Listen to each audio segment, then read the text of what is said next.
వచ్చేసి school కించి phone తీసుకోవాలి.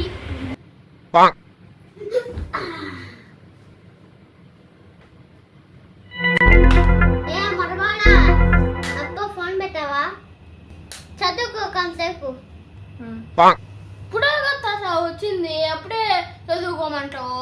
ఇప్పుడే స్కూల్ నుంచి వచ్చి చదువుకుంటే నువ్వు చదవాలంటే పెద్ద జాబ్ వస్తుందిరా. అబ్బా ఈ తాత ఏందో ఇప్పుడే చదువుకుందాం పోయి. 3 1 3 3 2 6 3 3 9 3 4 2 సర్లే ఇంతవరకు నేను మళ్ళీ ఫోన్ చూసుకుంటా. మళ్ళీ ఫోన్ చూసుకుంటానావురా? చదువుకోరాదవా? ఎంత నువ్వా చదివేటప్పుడు రావు, ఫోన్ చూసుకునేటప్పుడు వస్తావు. ఏందో నా కర్మ. సరే సరే కానీ అబ్బా చదువుకున్న అన్నం చేసింది కూడా అనుకుంటే మళ్ళీ. A few minutes later.